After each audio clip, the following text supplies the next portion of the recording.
Sem mudanças para integrantes do Judiciário, Ministério Público e Legislativo, a reforma administrativa chega ao Congresso. Mais informações de Brasília.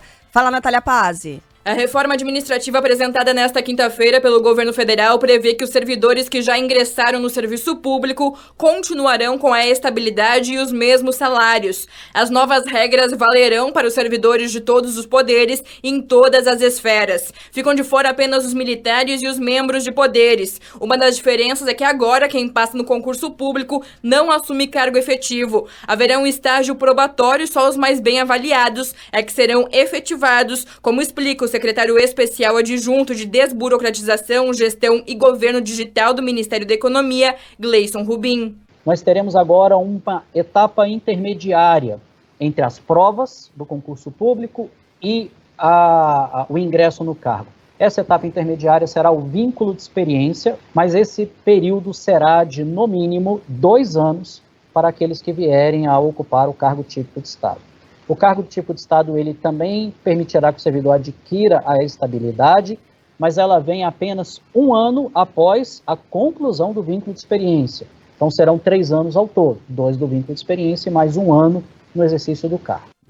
As regras acabam, por exemplo, com as promoções automáticas, as férias superiores a 30 dias. Bem-vindo ao mundo real, né?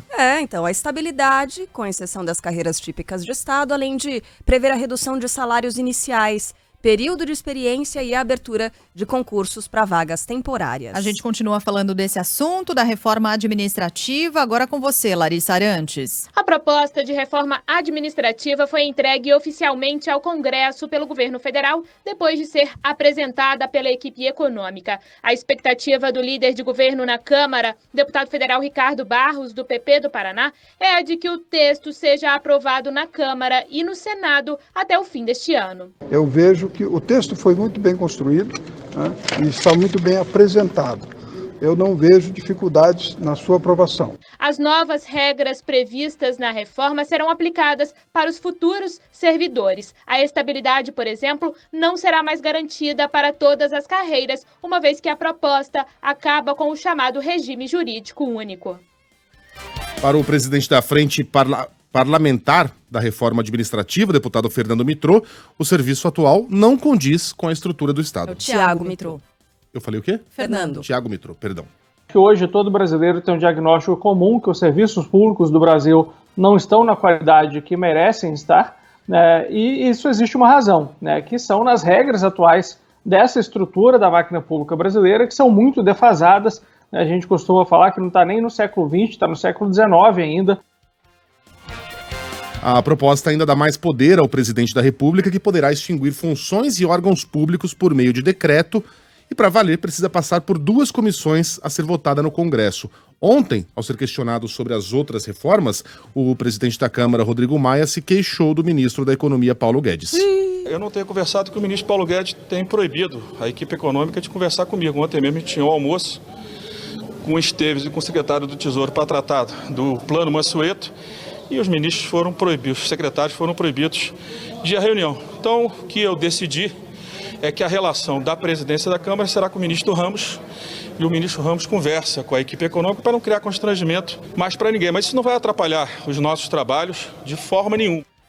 No Congresso, a Câmara já apresentou a base da reforma do Legislativo. 1.000 vagas serão extintas e o topo da carreira só será atingido após 25 anos, e não 10 anos, como é hoje. Aliás, a gente... Desculpa, Carla. Não, imagina, o curioso é o presidente da Câmara vir a público, né? Dizer isso com todas as letras, em meio a processos, a discussões tão importantes, e agora incluindo reforma administrativa.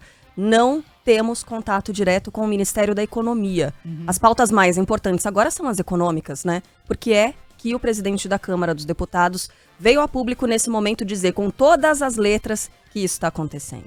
Aliás, ontem o ministro da Economia não estava na apresentação que se fez desse projeto da reforma administrativa. Isso também foi notado.